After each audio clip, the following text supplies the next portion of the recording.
श्री स्वामी समर्थ महाराज पहिले प्रगटीकरण भाग 8. श्री स्वामीसूत महाराजांचे पूर्ण नाव हरिभाऊ दाजीसाहेब तावडे. श्री स्वामीसूत महाराजांचा जन्म 1832 साली रत्नागिरी जिल्ह्यात विलये नावाच्या गावी झाला. वयाच्या 10व्या वर्षी श्री स्वामीसूत महाराज हे मुंबईत आले.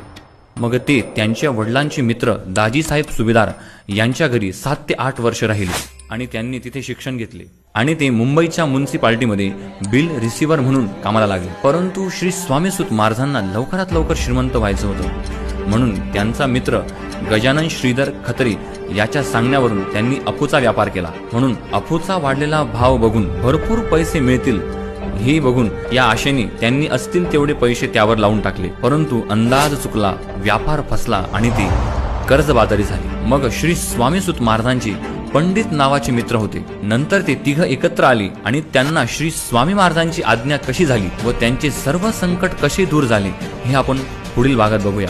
आणि श्री स्वामीसूत महाराजांना श्री स्वामी समर्थ महाराजांनी आपलेसे कसे करवून घेतले हे आपण पुढील भागात बघूया. श्री स्वामी समर्थ. जय शंकर, जय जगदंबा.